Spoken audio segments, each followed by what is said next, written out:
Тръгваме си. Всъщност имаме още 11 часа так.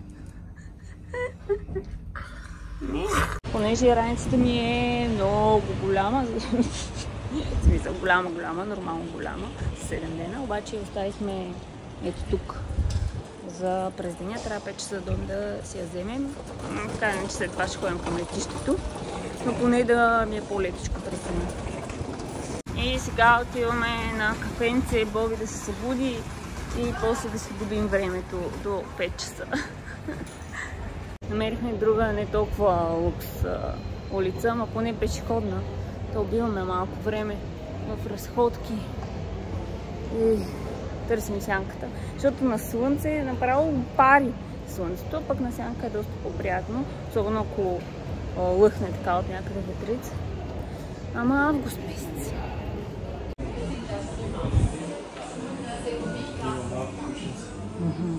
Нахладно сме тук, както в Рим. Влизаме в магазините да се разходим.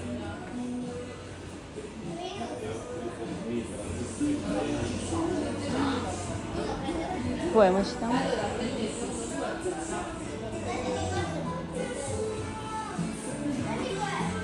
Върни под формата на лев, безумие. И телефонна кабина. Ме изглежда яко заради фона.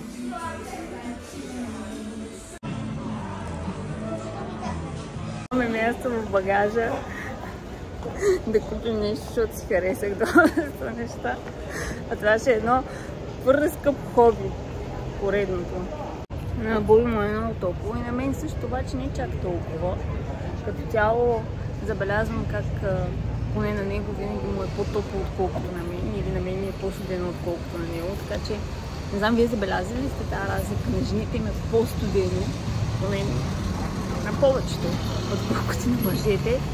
Бях чела даже, че тези спалните чували, които са с различни температури за жени и за мъже, което е много интересно. Така че това, че на мен ми е студено, когато на него му е топло, не значи, че има нещо сбъркано с мен. Това искам да го отбележа. Следващото разхлаждане е Зара. Има 3 етажа с дрехи за жени. Второ разхлаждане, Бенетон. Вижте колко е як магазин.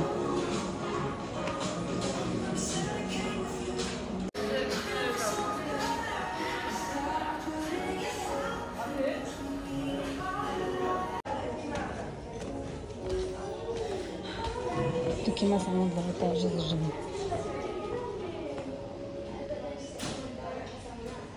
Влязохме в един център, такъв информационен за туристи. Да се правим, че ни е първи ден, нали тук. Взехме си една карта, момичето ни обясни къде да ходим. Обаче плюса в случая е, че ни каза къде да търсим бабите с пастата. Тоест Боби чуя някъде в интернет, че има някъде тук баби, които продават паста. И сега ще ходим да ги търси. Момичето ни каза на коя улица са.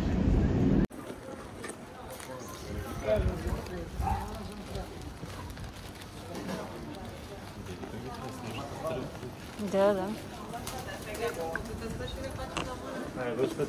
Минимум отдясно.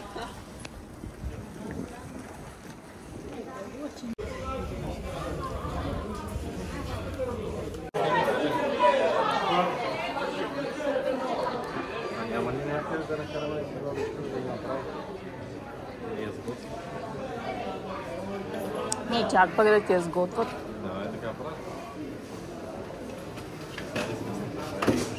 Така ли?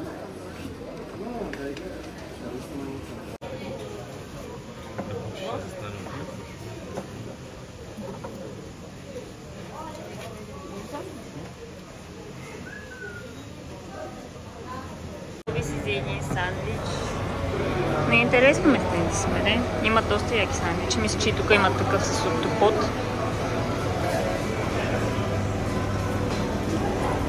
Ето ето. Това е заведенички. Имат интересни менюта. И доста неща. Както виждате, днес сме на свободна програма.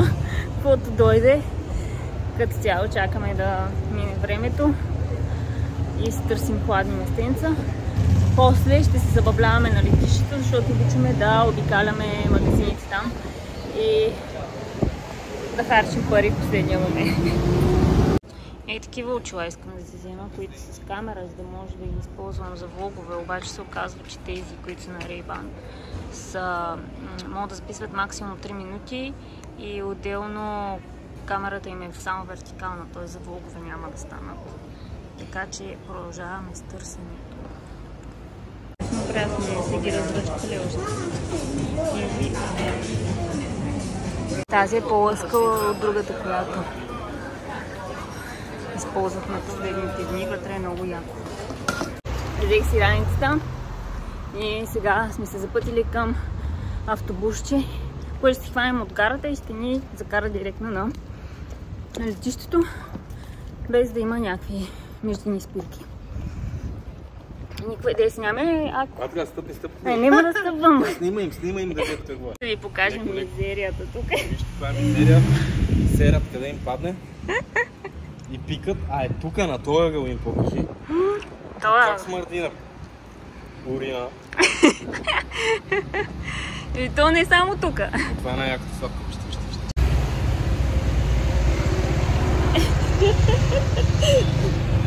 Това е от ония сладки, дето и преди сме ги показвали в клипчетата. Да, не знаем колко ще струва билета. Сега ще разберем. И ще разберем дали... Ще разберем дали мога да си вземем от автобуса или не. Колко? И 15. Има тика дали го пусна? Дано. Качихме се. 5 евро на човек и ключето. И сега чакаме да тръгнем. Има климатиче. Само да затвори вратата и ще сме топ.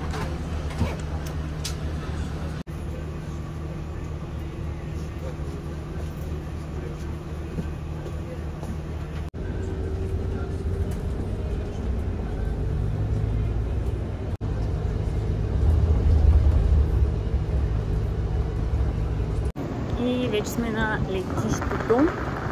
За нас имаше българи, които си говориха нещо интересно.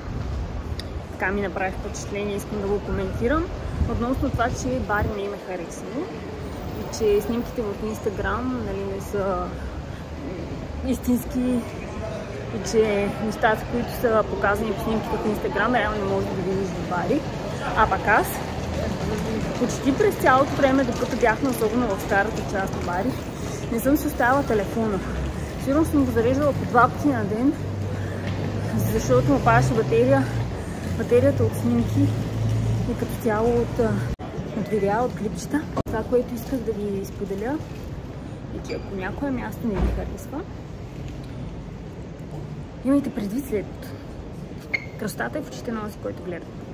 А ако не може да пресъздадете това, което виждате на снимка, проблемът е, че не може да снимате.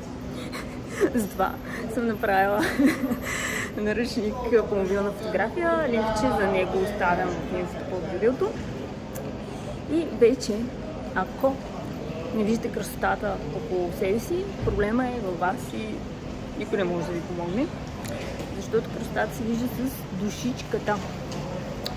Навсякъде около нас. Снимки също се правят с душичка. Даже по 230 евро на месец. Ето, влизаш и си купуваш, а не да чакаш 15 месеца. Виж розови, 50 бона. Какво му плащаш? Виж, тази чанта е само 10 евро. Она е Да. Че с по-ефтини, отколкото в магазина на центъра. Да. Ама е затворено, то затова. Да, затова е толкова ефтино. То винаги е само защото е затворено и това са такива цени. А така гримичка. Магазинчетата. 30 евро този. Да видим дали ще харесаме нещо.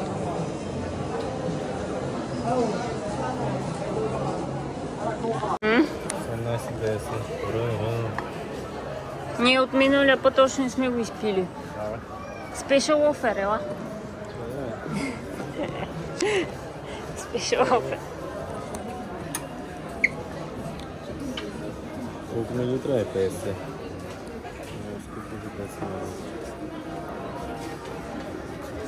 Ме чувството, че този магазин тук на летището е по-скъп от други, които сме били. Или не знам. Цяло не имахме късмет. Ще е едно такова. Типа нищо не искаш. Да. Боби ми вика, хареса си нещо, ще го купя и аз точно днеска не мога да си харесам нещо. Аз мога да затворя това да изготвя. Бутай го назад. Филма се вземахме. Се чакаме на каса, защото има опашка. И после ще ходим към другия магазин, който е за сувенири. Не ми се подигравай! Вземахме. Кое е правилно? На играчките. Имам си нова компания. Боби каза да изваля банския, защото е хубав. А пък магазина е затворен. Ама ние ще се плахнем с нея, докато той е в туалетната. И така. Добър те не хванала. По-добър от моят. Вижте, аз не успях да хвана те. В принцип не успявам. Защото ни е много малко море. Сега ако бяхме останали още една-две седмици, сигурно щях да имам. Друг път. Купих още бокуци от магазина, значи това лимончело колко е? 700 или колко е? 500, ама е в кутия за 10 евро и една игра да си развиваме мозъците и да ставаме по-умни. Добре? Да ставаме по-умни. По-умни? Да. Има 120 варианта на решаване. Не ти даваха такова? Защото не исках да харча 1 евро за турбичък. От прозрачните ще не ти даваха? Не знам. Макдоналдс имат много интересна тактика, т.е. самия Макдоналдс е преди проверката на багажа, обаче след проверката на гейта, на който сме, т.е. последния, защото ние сме за България, на последния най-крайния гейт има масички на Макдоналдс и идеята е да си поръчаш през приложението и техният служител идва да ти донесе поръчката. Яко е, но трябва да сваляте много приложение. Ако сте налекал и са включени апдейт на снимките с iCloud на iPhone, това знаеш, че няма да имате безплатни мегабайти на края на 7-те дни. Имах 30 гигабайта интернет в роуминг и всичките изчезнаха, изпарих се. Най-вероятно е, защото снимките ми се качват на iCloud. И то ги използва, за да ги качва. Така, нямам мегабайти, за да... Защото си наекава. Да, за да си сваля ново приложение. А тук няма интернет. Тоест има интернет на самото летище, обаче няма интернет тук на майната си, където сме в момента. Малко е пренаселено като цяло, защото летището е доста малко, а пък има супер много полети. Ето го момчето с поръчките, но не и моята.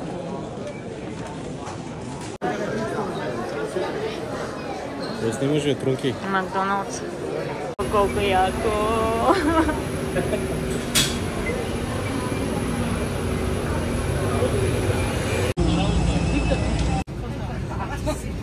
Хайде, в София сме си вече и отиваме да търсим денонощен Макдоналдс или някой, който поне работи около 12 часа. Защото сме гладни и не успяхме да си вземем Макдоналдс на летището. Хапнахме си Макдоналдс и така приключи нашето пътешествие, приключение и емоции от Полия. Благодаря ви много, че бяхте с нас през всички тези дни. Ако това видео ви е харесало, дайте един палец нагоре. Не забравяйте да се запишете за канала, ако все още не сте. И ако не сте гледали другите видеа, може да ги намерите с линкчета под това видео. Чао, чао!